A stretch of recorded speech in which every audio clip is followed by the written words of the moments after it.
Dit is die 3de Adventweek. In die Europese Christendom, veral by die Duitsers, word hierdie week gewoonlik gevier met baie sang en musiek. Die 3de kers wat in kerke of in jou huis aangesteek word, herinner ons dat vreugde vir kinders van die Here nooit 'n opsie is nie.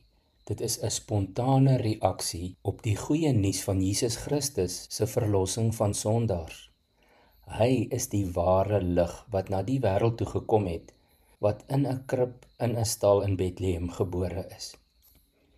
Daar was skaapwagters wat in die oop veld gebly het en in die nag oor hulle skape wag gehou het. Lukas skryf in hoofstuk 2 van vers 18 af: Met eens staan daar 'n engel van die Here by hulle, en die heerlikheid van die Here het rondom hulle geskyn. Die skaapwagters het groot geskrik, maar die engel sê vir hulle: Moenie bang wees nie, want kyk, ek bring vir julle 'n goeie tyding van groot blydskap, wat vir die hele volk bestem is. Vandag is daar vir julle in die stad van Dawid die Verlosser gebore, Christus, die Here. Nou let op die beweging, die rigting van goddelike vreugde. God self initieer dit. Hy gee dit. Die engel van die Here se woorde is nie 'n uitnodiging om jouself op te werk tot vreugde nie. Dit is 'n hemelse aankondiging. Vreugde kom vanuit God af aarde toe.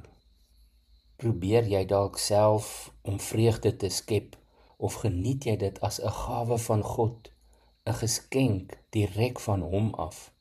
Ware blydskap is nie 'n mensgemaakte gevoel of 'n emosie nie. God gee die gawe, sy geskenk aan ons, en ons, sy kinders, reageer spontaan op al sy ontelbare weldade. Eerstens oor die gawe van verlossing, van volkome vergifnis, van kindskap en die ewige lewe.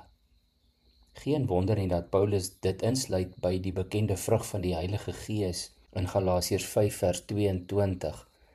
Die Heilige Gees produseer in jou liefde, vreugde, vriendelikheid, geduld en so meer. Ons moet ophou om ons vreugde te meet aan 'n gemoedstoestand, aan jou bui of jou omstandighede, of aan ander mense se gedrag. Moenie vergeet nie dat vreugde, blydskap van die Here afkom na jou toe. Begin elke dag met 'n dankgebed waarin jy dit bevestig. Kom ons bid dit sommer nou saam. Dankie Here vir u blydskap, vir u geskenk van innerlike vrede en vreugde. Vul my opnuut vandag deur u Gees met u vrug, met vreugde. Amen.